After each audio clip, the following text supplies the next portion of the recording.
세상에 이런 말이 있습니다. 한평생 인생을 살다가 한 명의 진정한 스승과 10명의 진정한 친구와 그리고 기억할 수 있는 100권의 좋은 책이 있다면 그는 행복한 사람입니다. 그런 말이 있어요. 여러분, 참으로 고개를 끄덕이게 하는 인생 지침 아니겠습니까? 여러분은 어떠하십니까? 여러분에게는 참으로 진정으로 존경하고 나의 곁에서 가야 할 길을 제대로 가르쳐주는 멘토가 있습니까? 여러분, 그와 같은 자는 분명 행복자임에 틀림이 없어요.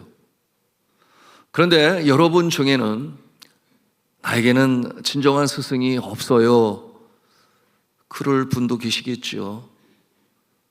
전에는 있었는데 너무나 실망하여 이제는 없어요, 그럴 수도 있습니다. 여러분, 사람은 완전하지 아니하고 완벽한 존재는 없습니다. 여러분, 그럼에도 불구하고 우리가 너무나 허전해하거나 힘들어하지 말아야 하겠습니다. 왜냐하면 우리에게는 참으로 영원한 스승이 계시니 바로 예수 그리스도이신 줄로 믿으시기를 바랍니다. 지금도 살아계셔서 우리의 영혼을 지키시고 보호하시며 가장 선한 길로 인도하시는 그 주님께서는 그리스도의 영으로 우리와 함께 하십니다. 그리고 이 땅에 살아가는 동안에 이 땅에 생명으로 보내신 하나님의 선하신 뜻을 이루어가는 일에 여전히 힘이 되시고 또한 지표가 되시고 모본이 되시는 예수 그리스도, 그러므로 성경에 있는 말씀처럼 믿음의 주여 우리를 온전케 하시는 주를 바라보라. 여러분, 이와 같은 모습으로 살아갈 때 우리는 실망하지 않을 수 있습니다.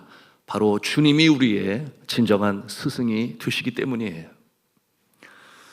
그럼에도 불구하고 우리는 누군가 가까이 우리 곁에서 나의 아픔 그리고 나의 연약한 부분을 이해하고 더 좋은 모습으로 살아갈 수 있도록 우리에게 본으로 보여주는 분이 계시니 스승이라 할 수 있겠습니다. 부딪혀오는 사람이 경험할 수 있는 여러 장애물들을 선한 모습으로 이겨내고 극복하여 마침내 아름다운 역사를 이루는 그 모습을 통하여 우리가 힘을 얻지요. 그리고 조언을 듣습니다. 그러는 가운데 정말 하나님 기뻐하시는 모습으로 살아가는 모습을 대할 수 있습니다. 제가 전에도 나누었습니다마는 저에게도 평생 잊지 못하는 선생님이 계세요. 제가 중학교 1학년 때로 기억을 합니다. 담임 선생님 이름이 박종수 선생님이신데 이분이 저에게 참 특별한 모습으로 기억되는 것은 도시락을 꼭 싸오세요. 도시락을 싸오셔가지고 점심시간에 얘들아 밥 먹을 시간이야, 우리 같이 밥 먹자. 그럼 도시락을 꺼내놓으면 하나님 앞에 기도하는 거예요. 이 밥이 나의 책상에 올라오기까지 수고한 농부의 손길, 그리고 따사로운 햇살을 주신 하나님의 손길, 이와 같은 내용으로 기도를 하시고 같이 밥을 먹으니까 선생님이 너무나 좋더라고요. 그런데 신학기가 시작되면서 우리는 성실해야 한다라고 하는 것을 우리에게 가르치기를 원한다 말씀하시며 금년에는 한 사람도 하루도 결석하지 아니하고 1년이 지난 다음에 전원 우리 학급 개근상을 받으면 좋겠다. 여러분 꼭 그렇게 도와주기를 바랍니다. 이렇게 말씀하시는데 어떤 친구들은 피식피식 웃었어요. 누가 웃었게요? 전에 이미 결석을 몇 번씩 해본, 그게 될까? 전원이 개근상을 받는다고? 이러면서 픽픽 웃었는데 그 중에 한 사람이 누구였겠어요? 제가 그 중에 또 한 사람 아니었겠습니까? 결석을 가끔 했거든요. 그러므로 결석 경험 있는 학생들이 의구심을 가졌어요. 그러던 중 4월달로 기억하는데 제가 학교에서 배탈이 나가지고 힘들었어요. 집에 가는데 버스 안에서 너무 위통도 심하고 그래서 결국 토해냈습니다. 얼마나 창피하던지 미안하던지. 이제 내일 정거장은 다가오는데 그 바닥에 청소하는 것도 쉽지는 않은데 막 제 가방에 쓸어 담았어요. 그러는 가운데 치다마다 하고 뛰어내렸는데 그날 저는 이 두통과 복통으로 인해서 너무 힘들었죠. 제가 미련하게도 집에 오면 아프면 아프다고 얘기를 해야 되는데 초등학교 5학년 때부터 큰형 형수 밑에 살면서 아프면 아프다고 얘기를 못했어요. 그냥 견디면 나으니까. 그런데 그 다음날 아침 학교를 가야 되는데 이 심한 두통과 고열로 인해서 도무지 엄두가 안 나는 거예요. 그래서 아무도 없는 집에 홀로 누워있는데 한 10시가 좀 넘었을까? 연정아, 연정아 이렇게 부르는 소리가 들리는 거예요. 아니 이 시간에 누가 나의 이름을 부르지? 그러고서는 힘든 몸 일어서려고 하는데 문이 열리는 소리가 들렸어요. 그 거실로 나가보니까 들어오시는 분이 있는데 보니까 담임 선생님인 거예요. 담임 선생님이 들어오셔가지고 저의 머리를 이렇게 만지다 보니 깜짝 놀라는 거예요. 열이 많이 나니까. 그러면서 여기 이렇게 있으면 안 돼. 학교에 양호실이 있으니까 가면 약을 먹고 치료받으면 괜찮아질 거야. 그런데 제가 힘이 없어가지고 제대로 못 걸으니까 저를 이렇게 업으신 거예요. 업고 나가는데 감동이 밀려와가지고 울컥해서 제가 선생님 몰래 그 등 뒤에서 눈물을 훔쳐야 했습니다. 학교에 가서 정말 양호실에 누우니까 약을 먹고 있다 보니까 복통도 가라앉고 열도 내리고 그래서 오후에는 수업을 할 수가 있었습니다. 그리고 그 이듬해에 2월달이 되고 신학기가 시작하기 전에 종업식이라고 그러잖아요. 봄방학 끝나고. 그래서 개근상을 주게 되는데 저희 학급이 유일하게 그 학교에서 전원 개근상을 받게 되었습니다. 정말 대단한 쾌거를 이루었죠. 교장 선생님들이 박수하자고 그래서 너무나 자랑스럽고 좋았습니다. 야 이게 되네 이런 생각을 갖게 됐죠. 나중에 알았어요. 이 선생님이 보니까 저뿐만이 아니라 다른 친구들도 그렇게 학교에 오지 못하는 형편이 있으면 바로 찾아갔어. 어려움을 해결해주고 아픈 자는 개인 사비를 들여서 택시로 데리고 와서 그렇게 개근으로 공부할 수 있도록 도우셨다라고 하는 것을 서로들의 얘기를 통해서 이제 알게 된 거예요. 참 아름다운 미담 아니겠습니까? 너무 감사했죠. 여러분 그처럼 그 선생님이 학생들의 그 아픔과 어려움 나오지 못하는 상황에서 도울 수 있었던 그 모습은 바로 주님의 사랑, 그에게 사명으로 주신 교사의 사명을 온전히 이루기 위하여 특별히 성실성을 가르치기 위하여 애쓰고 수고한 결과의 아름다운 모습이었던 거죠. 이 어린 마음에도 그 사랑이 많은 저의 그 학교 모교가 너무나 좋았습니다. 특별히 매주 목요일날마다 전 학생들이 함께 예배드리는 시간이 제일 좋았어요. 여러분 그 선생님을 통하여 성실이 무엇인가를 배우게 되었습니다. 깨닫게 되었습니다. 그리고 그것은 사랑을 통하여 누군가의 헌신을 통하여 함께 이루어 가는 것이다 라는 것도 우리 학생들은 배우게 되었습니다. 그 학교가 얼마나 좋은지 제 마음에 소년의 마음에 꿈이 생겼는데 뭐였는가 하면 나도 언젠가 가능하다면 학교를 세워야지.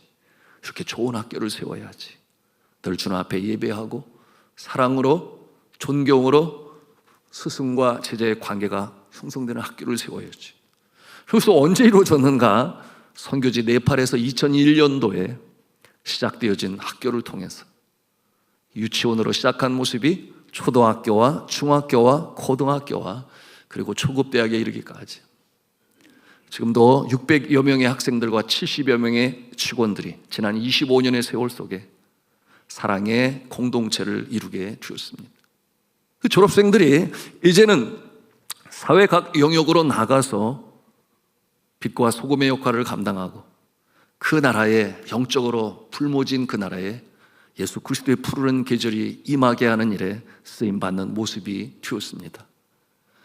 여러분, 이와 같은 그 모습을 통하여 한 사람의 영향력은 얼마나 큰지, 그리고 그 일에 함께 동참하는 믿음의 공동체는 얼마나 아름다운 모습으로 이 사회를 변화시켜 나가는지, 여러분, 그와 같은 모습을 우리는 볼 수 있는 것입니다.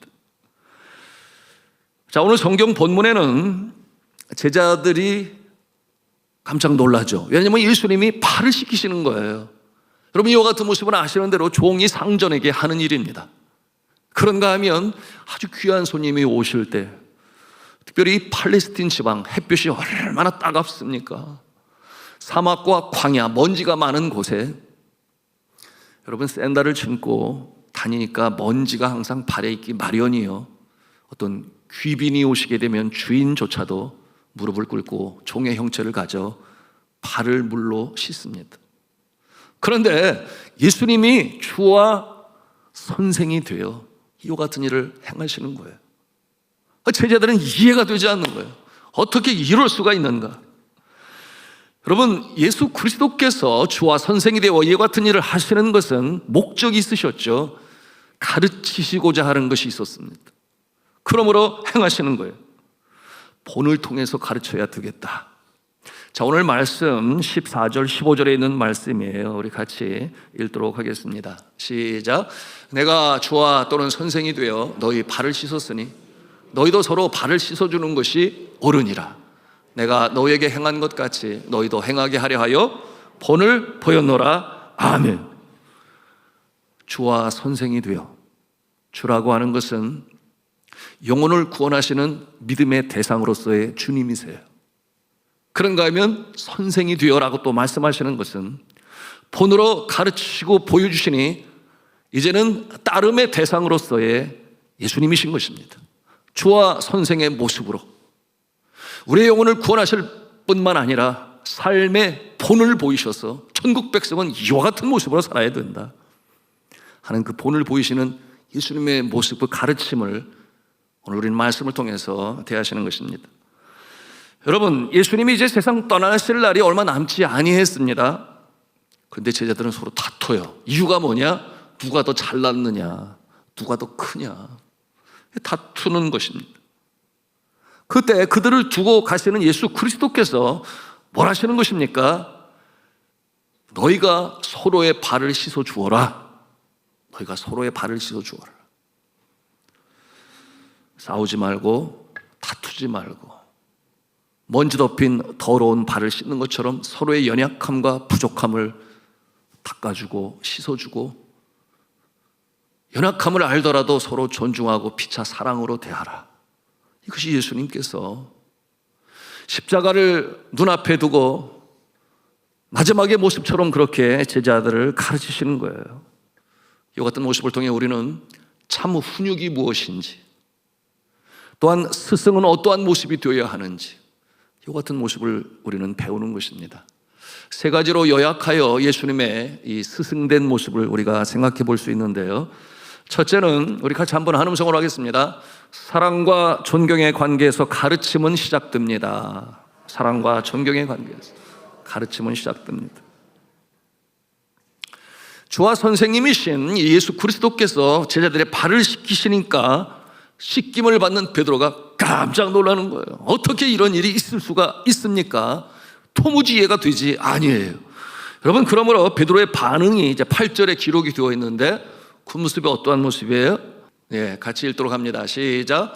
베드로가 이르되 내 발을 절대로 씻지 못하시리이다. 그 예수님이 그에게 뭐라고 응대하세요? 예수님이 하시는 말씀이 있어요. 내가 너를 씻어주지 아니하면, 우리 같이 읽습니다. 시작. 내가 너를 씻어주지 아니하면 내가 나와 상관이 없다. 상관이 없다. 이 상관이라고 하는 이 단어, 성경 원어에 보면 메로라고 하는 단어를 사용하는데 영어로 말하면 part가 돼요. P-A-R-T, part가 돼요. 그러므로 그 뜻이 무엇이냐 하면 상관이라고 하는 것은 피차 서로에게 중요한 존재가 된다. 피차 서로에게 중요한 존재가 된다. 부분이 된다. 여러분, 그런 뜻을 가지고 있습니다. 그러므로 그 말씀하신 뜻은 내가 너를 씻어주지 아니하면 내가 나와 상관이 없다. 여러분, 이와 같은 말씀은 무슨 뜻인가 하면 예수 그리스도께서 제자들의 발을 닦을 때, 베드로의 발을 닦을 때 예수님과 베드로의 관계는 특별한 관계가 되는 것입니다. 서로에게 부분이 되고 파트가 되는 거예요. 여러분, 그렇습니다. 우리가 누군가를 훈육하고 가르치고자 할 때, 그러므로 기대합니다. 그 마음에 변화가 일고 새롭게 되기를 바란다면 우선 스승과 제자 간의 바람직한 관계가 형성이 돼야 되는데, 그 형성은 어떻게 이루어지는가? 가장 기본적인 핵심적인 요소가 무엇이다? 헌신적인 사랑이 필요하고, 감화를 끼칠 수 있어야 하고, 그러므로 감동을 줄 수 있어야 하고, 그러므로 그 가르침을 받는 자나 전하는 자의 관계 가운데는 이처럼 예수님과 베드로와 제자들의 모습처럼 이 모습이 이루어져야 된다라고 하는 것을 우리에게 말씀하고 있는 것입니다. 여러분, 종의 형체를 가져 사랑하는 마음으로, 여러분, 진심은 진심으로 전달이 돼요. 근데 그것을 느끼는 베드로는 감동을 받지 않았겠습니까? 큰 감동을 받았겠죠.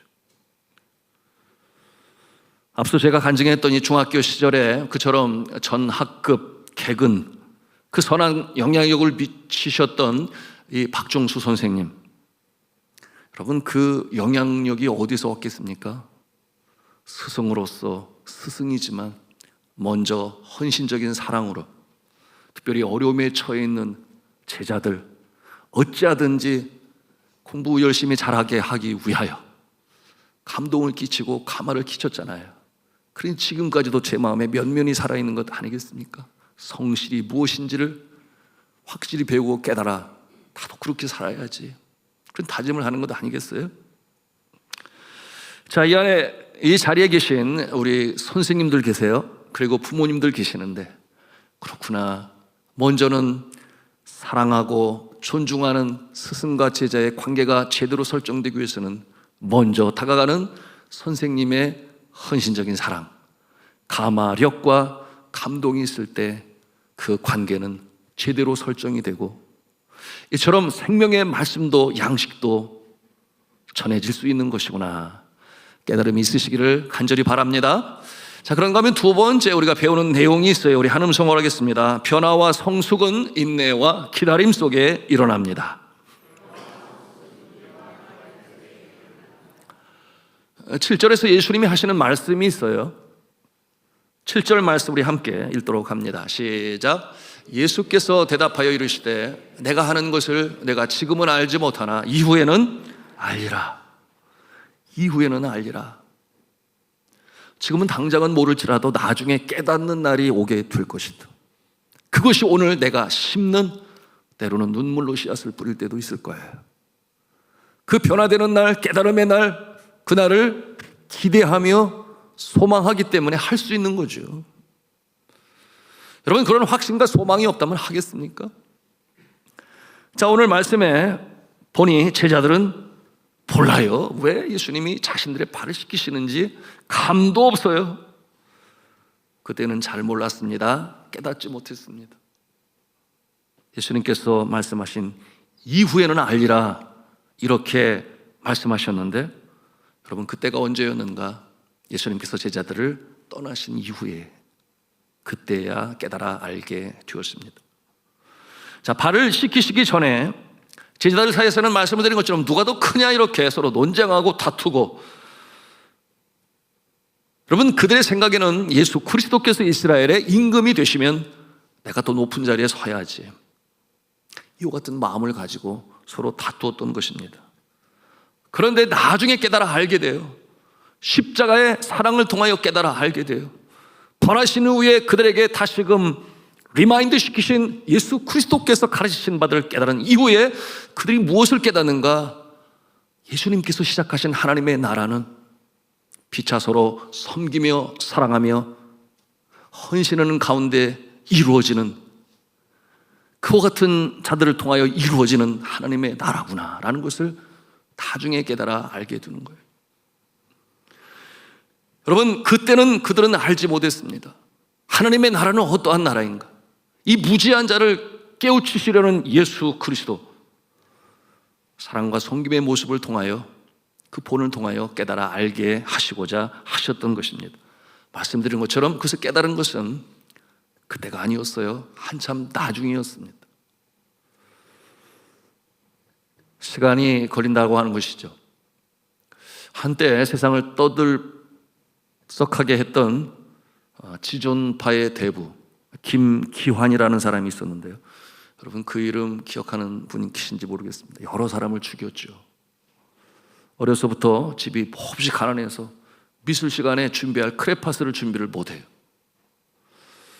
매번 크레파스를 가져오지 않자 선생님이 화가 나가지고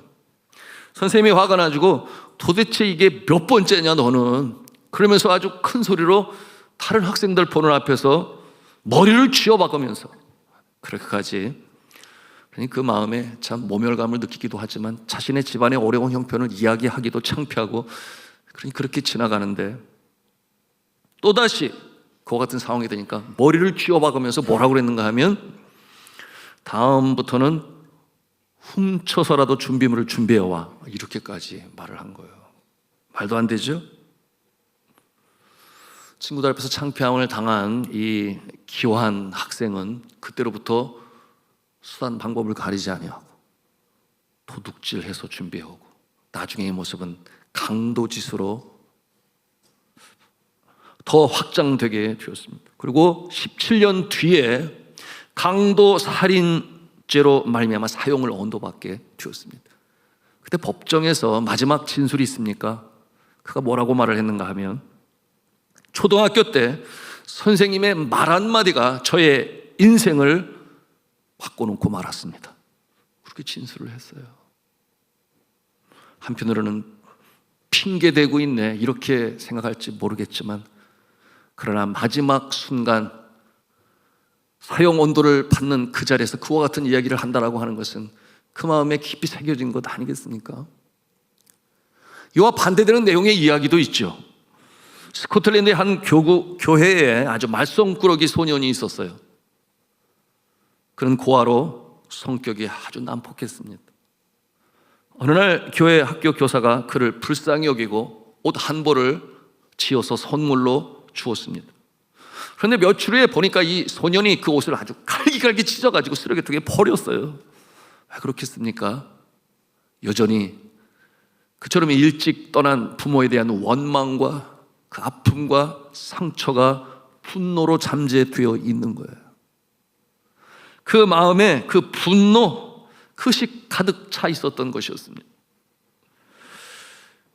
그런데 이 교사는 그 후에도 또다시 2벌이나 옷을 지어서 그에게 선물로 주었습니다. 그 옷도 역시 쓰레기통으로 들어가고 말았습니다. 그 곁에 그것을 보는 사람들이 조언을 주었어요. 그럴 필요가 없다고, 해봤자 소용이 없다고, 다 그거 그 소녀는 구제불능이라고 다들 경험을 했다고, 더 이상의 사랑을 쏟을 필요는 없습니다, 이렇게까지 조언을 주었어요. 그런데 이 주일학교 교사는 멈추지 아니했습니다. 그 소년에게 말했어요. 내가 그 옷을 버리는 것을 나는 용서해. 그런데 교회 출석은 계속해서 하겠다고 나한테 약속을 해주기를 바래. 그렇게 그 소년을 달랬습니다. 그리고 변함없는 사랑과 그리고 관심을 표현하고 이 소년을 도왔습니다. 어떻게 됐을 것 같아요? 마침내 이 말썽꾸러기 이 소년이 예수님을 영접하고 새 사람이 되었습니다. 신앙이 자라나는 가운데 그는 중국 선교사로 자원을 하죠. 중국 선교를 감당할 때 여러분이 중국말을 영어로 사전을 편집하였고, 그리고 사역에 있어서 아름다운 열매를 거두고 많은 사람들의 귀감이 되는 아주 훌륭한 선교사님이 되었는데, 이 중국 선교 역사에 그 이름이 아주 유명하죠. 그 선교사님의 이름이 로버트 모리슨 선교사님이세요. 로버트 모리슨 선교사. 무엇을 말씀하고 있는 것입니까? 시간이 걸립니다. 내가 지금은 알지 못하나 그러나 이후에는, 나중에는 알리라.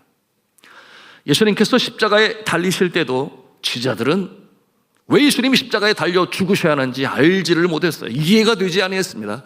그러므로 뿔뿔이 흩어졌습니다. 두려움에 떨었습니다. 나도 예수님처럼 되면 어떡하지? 그런 마음이 그들 속에 두려움으로 엄습했죠. 예수 그리스도께서 부활하시고 다락방에 찾아오시고 그들을 위로하시며 또한 갈릴리 해변까지 찾아오셔서 다시금 사명으로 그들을 일으켜 세우셨을 때야 비로소 깨닫게 되었어요.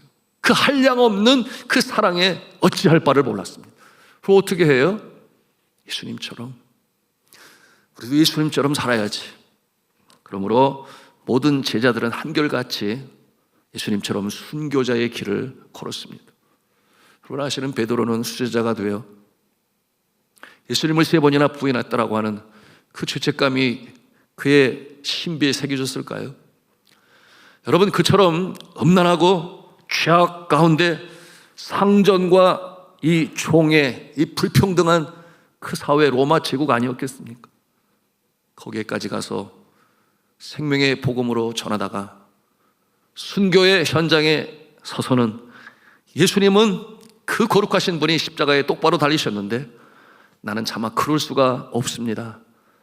나는 십자가에 거꾸로 죽겠습니다 하여, 여러분, 그 내용이 지금까지 전해져 내려오고 있습니다. 안드레는 어떻게 되었는가? 예수님의 제자 안드레는 저 스칸디나비아 반도까지, 먼 곳에까지 가서 그 추운 곳에서 생명의 복음으로 전하다가 순교당했습니다. 여러분, 그처럼 의심 많은 제자였던 도마, 예수님의 손에 못자국을 보아야 내가 믿겠다 그 손을 만졌던 이 도마는 그 먼 인도에까지 가서, 지금 체나이라고 하는 곳이죠. 제가 그곳을 방문해서 보게 되었어요. 그곳은 유난히 다른 지역보다 교회가 많습니다. 그곳에서 순교당하기까지 복음을 전한 모습. 그런가 하면 제자 빌립은 아프리카까지 내려가서 복음을 전했습니다.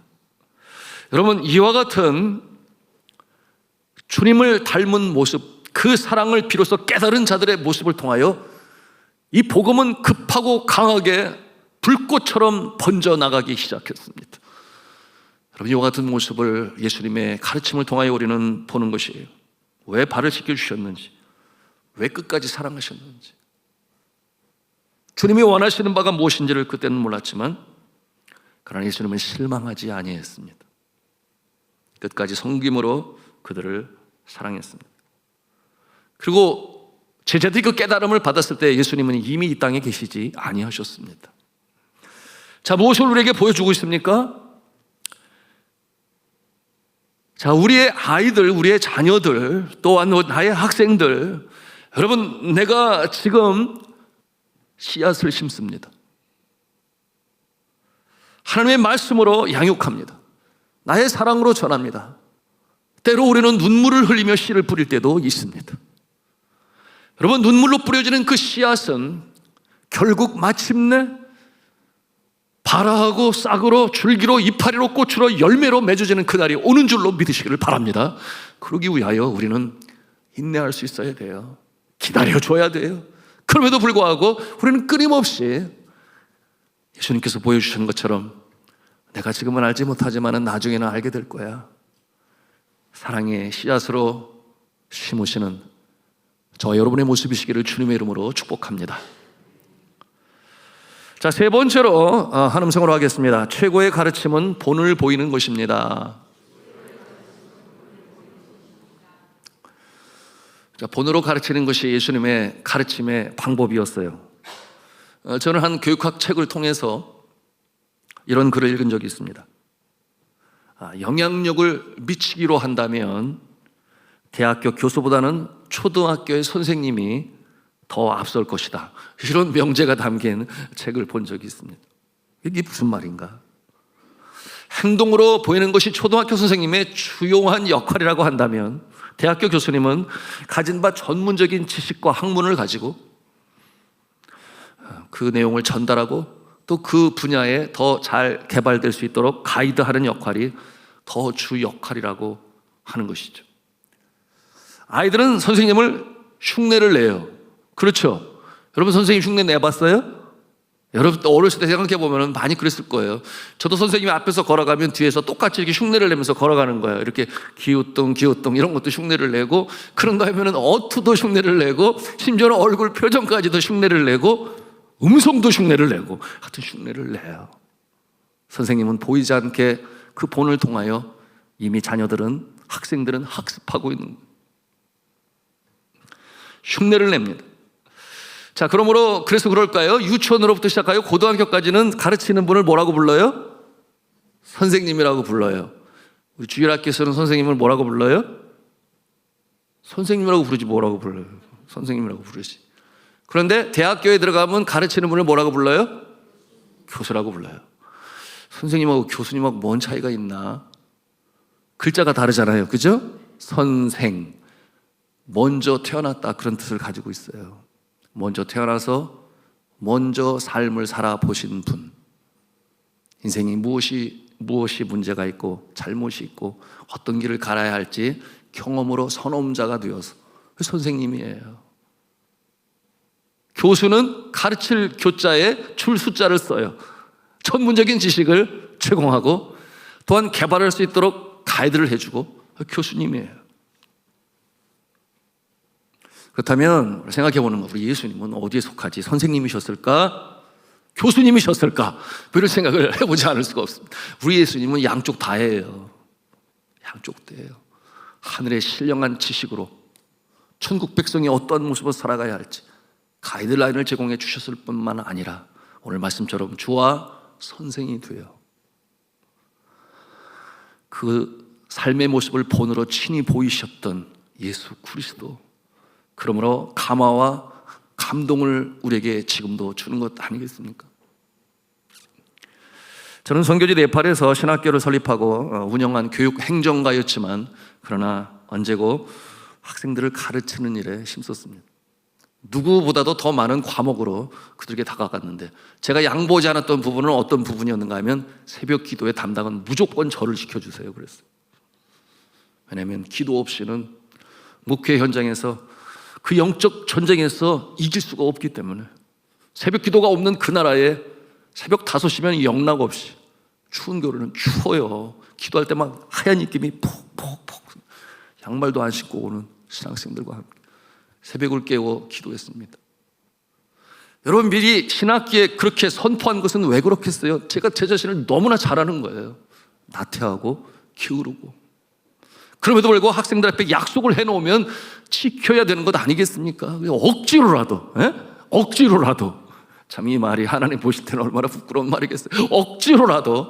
여하튼 그래서 그렇게 16년의 세월을 흘렀을 때 저는 새벽에 기도하지 않으면 뭔가가 하루가 시작이 안 되는 것 같아요. 우리 학생들도 4년 동안 그렇게 하는 중에 교회 개척을 나가게 되는데 성도가 한 사람도 없어요. 그 부인과 함께 뭐 했냐 그랬더니 4개월 동안 기도만 했대. 언제? 새벽에 일어나서. 그리고 2년 뒤에 이 알룸나이라고 해서 동창회 모임이 졸업식 전날 있게 되는데 와서 간증을 하는데, 기도만 했는데 하나님께서 사람을 붙여주셔서 현재 우리 교회 교인이 80명이 되었습니다.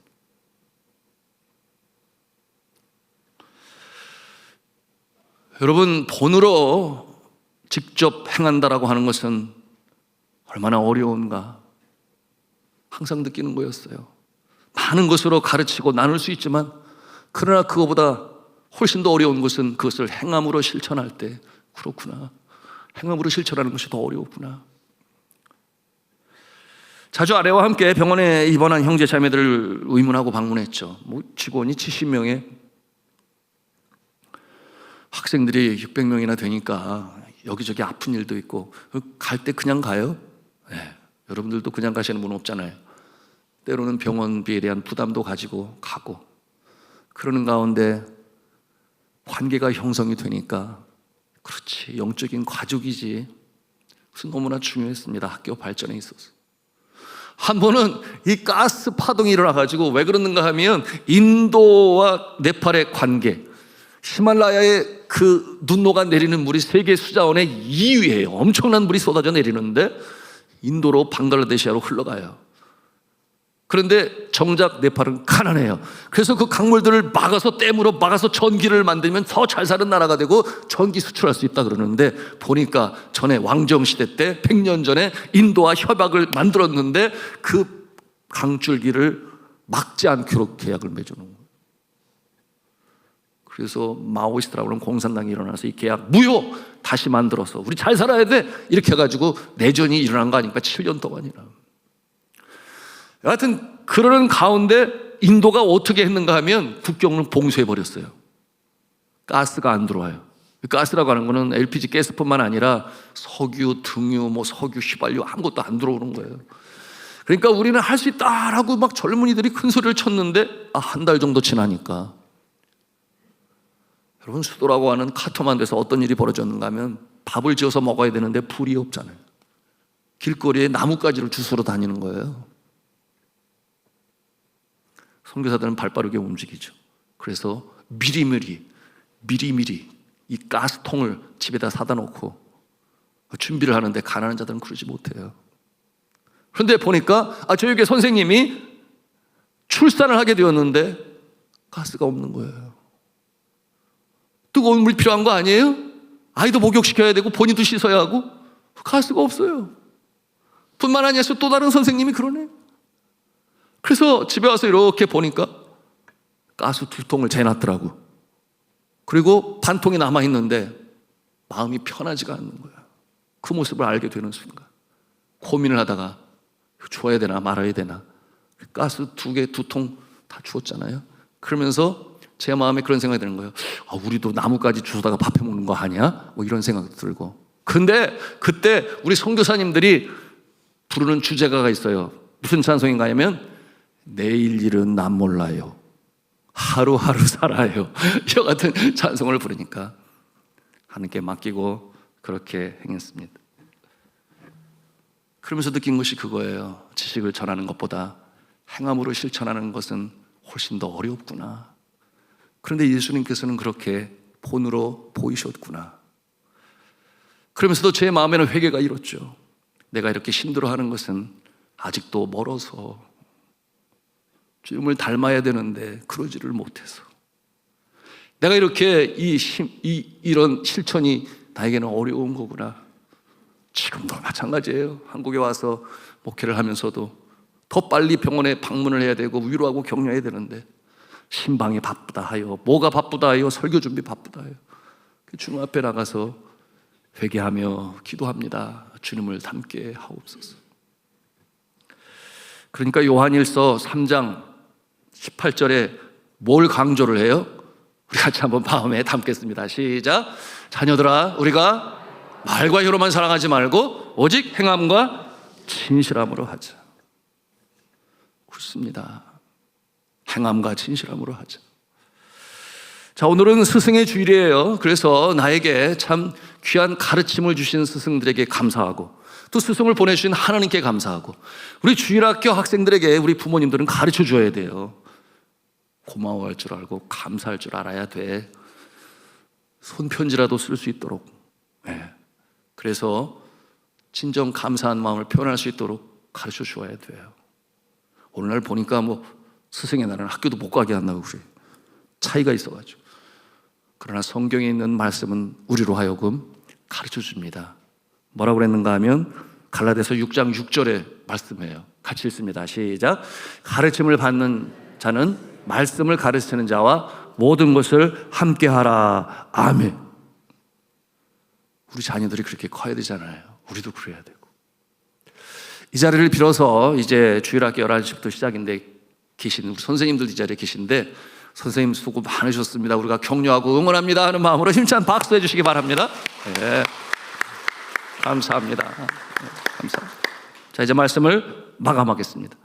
자, 오늘 말씀을 통해서 예수 그리스도께서 우리에게 가르쳐 주시는 이 교훈은 너무나 중요한 것입니다. 왜냐하면 제자들이 비로소 깨달아 알게 되었을 때 그처럼 놀라운 헌신, 주님을 닮아가는 모습으로 이 세계 역사의 복음의 불도가니로 그 급하고 강한 역사를 이뤄낼 수 있었기 때문이죠. 그 모습 첫째는 뭐라고 그랬습니까? 사랑과 존경의 관계에서 같이 읽습니다. 시작. 사랑과 존경의 관계에서 가르침은 시작된다.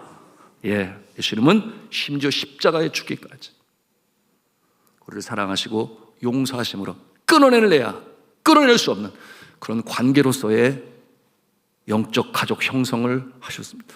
두 번째는 변화와 성숙은 인내와 기다림 속에서 일어난다라고 했습니다. 오늘도 우리는 눈물로 씨앗을 뿌려야 할지 모르겠습니다. 그와 같은 부모님이 계세요. 언제 내 아들이 돌아올까? 늦게 돌아오지 않은 아들의 방에서 눈물로 주 앞에 통곡하며 기도하는 어머니가 계세요.